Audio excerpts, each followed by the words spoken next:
Bon début de week-end à tous. Au sommaire, sachez que la CENI va bientôt organiser les élections des gouverneurs et vice-gouverneurs dans 14 provinces de la République démocratique du Congo. C'est le vice-ministre et ministre de l'Intérieur qui l'a annoncé. Info Plus, l'information CENI.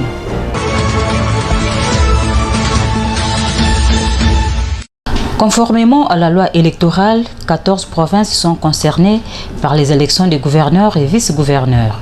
Il s'agit de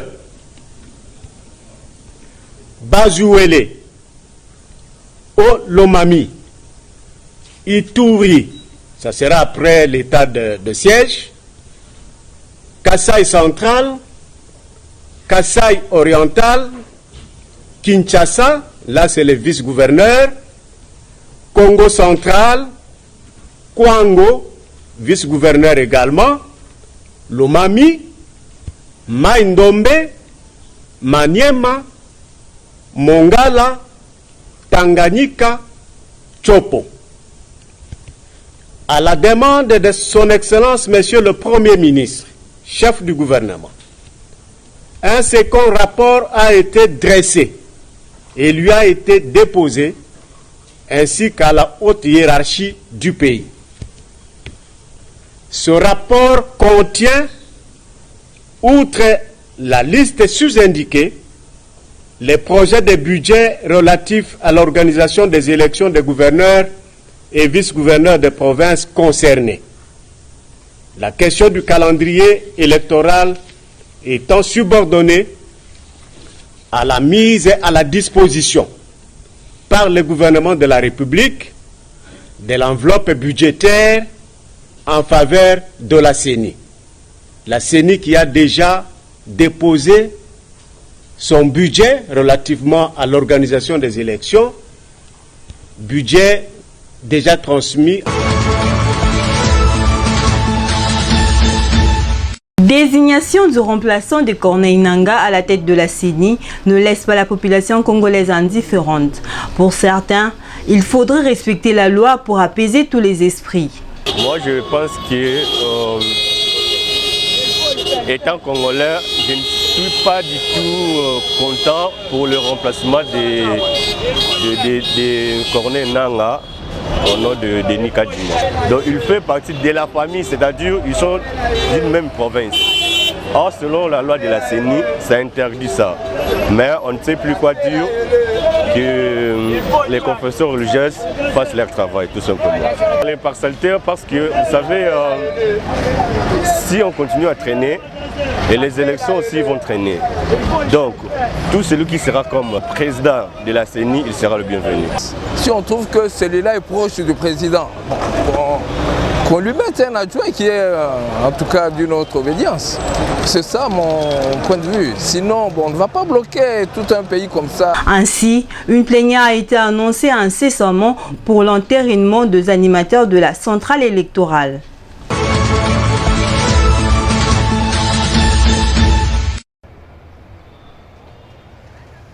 Le ministre des Transports, Voies de communication et des désenclavements s'est présenté au Parlement le jeudi 2 septembre 2021.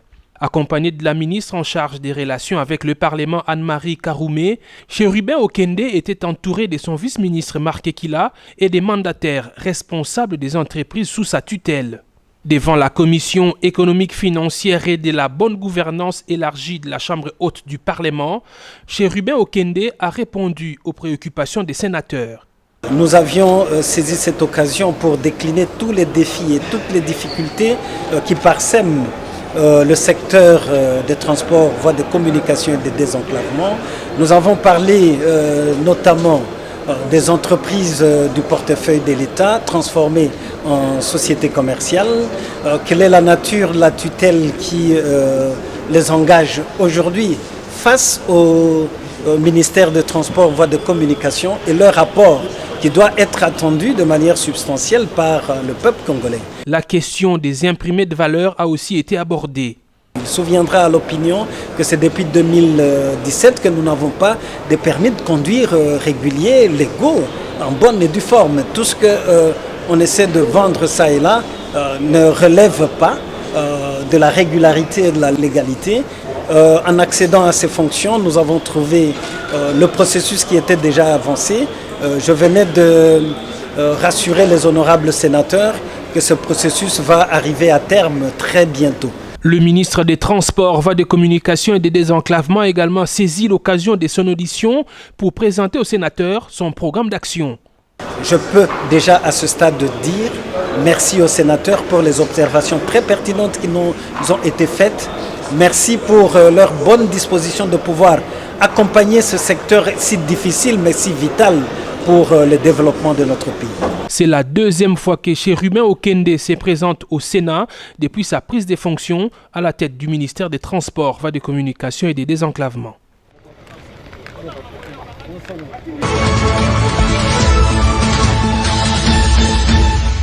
Les agents de l'Agence nationale de télédétection par satellite Metelsat ont organisé une assemblée générale extraordinaire le mercredi 1er septembre dernier. Une assemblée générale tenue dans un climat tendu. Ils ont dénoncé ce qu'ils qualifient de mégestion dont le DG est l'auteur. Nous nous sommes rendus au secrétariat général du transport. Nous étions également avec le ministre du transport. Et voilà qu'à l'issue de toutes les démarches faites là, nous devrions au moins rendre compte aux travailleurs pour qu'ils sachent au moins ce que nous faisons, de peur qu'ils disent nous avons élu une délégation, donné mandat aux délégués syndicaux qui ne font absolument rien. Raison pour laquelle nous avons appelé via la délégation syndicale tous les travailleurs pour qu'ils répondent à cette assemblée générale. Il réclame aussi un météorologiste à la tête de la Metelsat. Qu'on mette fin avec ces comités de gestion parce que ça fait vraiment longtemps qu'ils sont là. On voit que les espaces en train d'être vendus, ils se tapent de l'argent, ils construisent des maisons pendant que la forêt d'abord a été déjà spoliée il y avait longtemps. Au lieu qu'ils nous gardent même la partie qui est restée sur tout l'endroit où se trouvent les installations, ils viennent encore de vendre la toute dernière bande qui nous restait. Alors notre souci, c'est de nous mettre un météorologiste à la tête de cette entreprise. Parce que si on met un météorologiste, il a les soucis parce qu'il connaît qu'est-ce que c'est la météorologie. Notre objet social en météorologie, c'est de faire la météorologie sur toutes ses formes. Faire la climatologie, l'hydrologie, la géophysique, ainsi de suite. Donc la science de l'atmosphère. Nous, on n'est pas là pour vendre des terrains. Nous ne sommes pas l'affaire foncière, nous ne sommes pas les cadastres. Mais comment on peut voir vraiment un DG à la tête de l'entreprise? Il appelle les géomètres, on commence à tracer et il vend les parcelles, il reçoit même l'argent, il ne donne même rien aux travailleurs. À en croire ces agents, l'inspection générale de finances doit mener des audits sur la gestion des fonds alloués à la Metelsat. Président de la République, qui s'est dit Chiyombo Félix, aya kotala nanu météo, et puis salaire na biso, tozani na fonction publique, même ni na bidja nexité. Salaire na nganga mama na yemo bimba oya 52 ans ya service météo. Nazo gagné 130 000 francs congolais. Nako vivre na ngondenge nini? Na futa kandaku ya $50. Nako tikala na combien? La météorologie est stratégique dans le système de télécommunication d'un État. La situation à la Metelsat mérite une attention particulière. 4 civils tués, 14 voitures et des camions incendiés lors d'une nouvelle attaque attribuée au groupe armé d'origine ougandaise ADF ce 1er septembre 2021 sur l'axe Kamanda-Lunda, plus précisément à Mafifi. Selon une nouvelle source, cette attaque cruelle et barbare des terroristes vise à saper les efforts mis en œuvre par les autorités congolaises au lendemain de la 7e prorogation de l'état de siège par l'Assemblée nationale.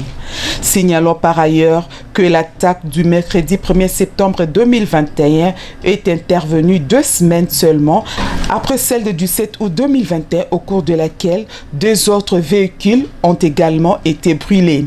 Il faut noter que les forces armées de la République démocratique du Congo ont libéré de main des terroristes ADF plus de 50 otages bloqués au village.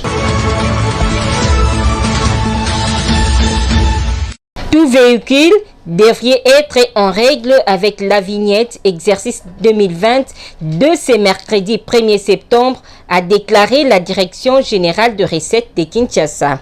Selon plusieurs conducteurs, il est bon de respecter la loi.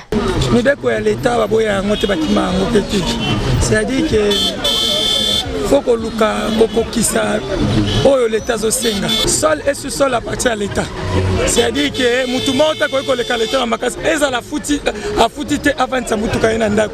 Kwazo mbongo na nzela o esengi asala mibeko ya l'État. Moni yangai na somba kyango avant baloba. C'est pona za la notre na mitungisa mate il faut na somba ponzeleza ya l'État. Eza ya mutute. Aibi sa patron na sombela nga vinette ponga na za na kimi. Bon, conseil na ezaka c'est très nécessaire. D'autres, par contre, n'en voient pas l'importance.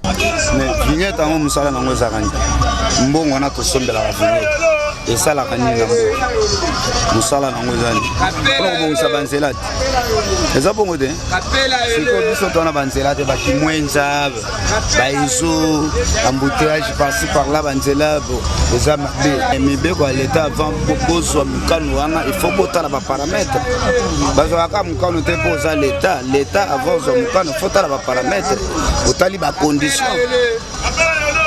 leti na minute Kinshasa ezamvoye banzela zate banzela niso za kufa za obeba baza kata obongisa banzela même moment zo bongisa nzela misuso bongisi te babongolo eza okufa obanda ko fracasser bato pona vignette, c'est pas normal.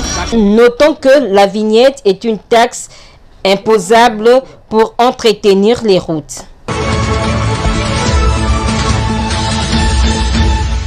Encore un autre groupe de vendeurs et consommateurs de la drogue bombée était aux arrêts par la police nationale congolaise. Dans ces groupes, la plupart des personnes arrêtées sont de jeunes dont l'âge varie entre 15 et 25 ans. Cette drogue appelée bombée est une matière travaillée dont l'élément principal est le catalyseur de véhicules. Vendu à 2000 francs et selon les milieux, l'un des jeunes arrêtés consommateurs de cette drogue explique.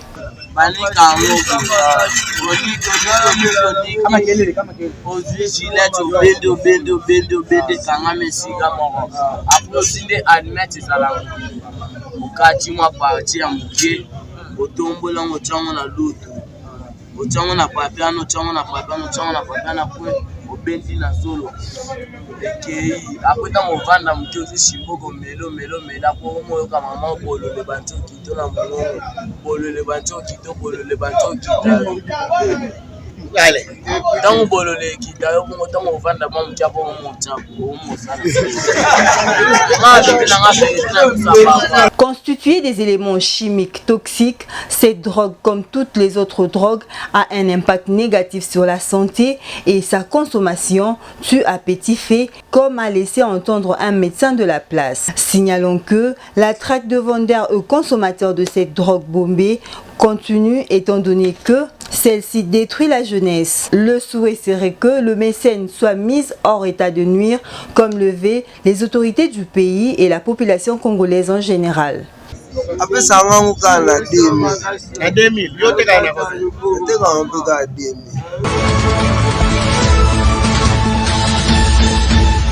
L'apôtre Emmanuel Mbiye de la communauté cité Bethel n'est plus depuis lundi 30 août 2021.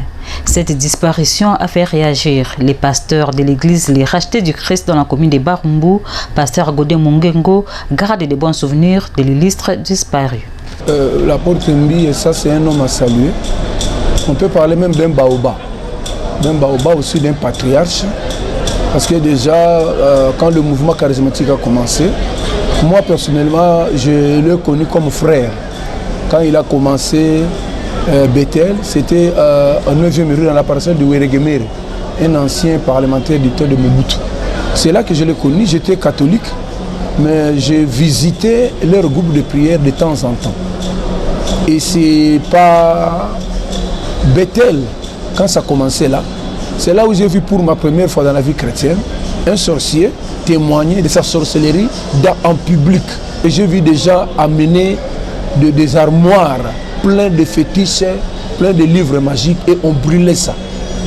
Et je voudrais vous informer aussi que c'est l'apôtre Mbiye, donc l'ancien frère, parce qu'il travaillait à cette époque-là à l'Enzal. Il était très mince.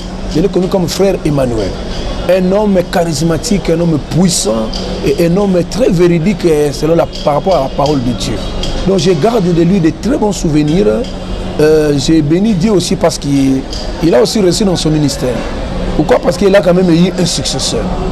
Vous savez, il y a un principe de leadership qui dit une succession sans successeur est un échec. Il a réussi et c'est un homme qui est allé se reposer. Il nous a précédé dans la gloire. En tout cas, que Dieu soit béni, que Dieu soit glorifié. Pour la première fois, je l'ai écouté parler sur les 10 vierges.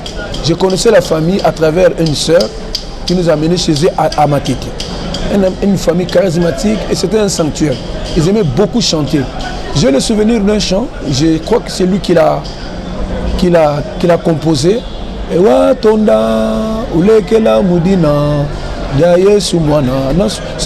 celui qui en est le compositeur. C'était une famille vraiment bénie et une famille qui connaissait déjà le Seigneur. Merci de votre marque de confiance à Centrale Télévision et à notre chaîne YouTube Info Plus officielle. Mais avant de nous quitter, rappel des titres. La CENI va bientôt organiser les élections des gouverneurs et vice-gouverneurs dans 14 provinces de la République démocratique du Congo. C'est le vice-ministre et ministre de l'Intérieur qui l'a annoncé. Info Plus, l'information c'est nous.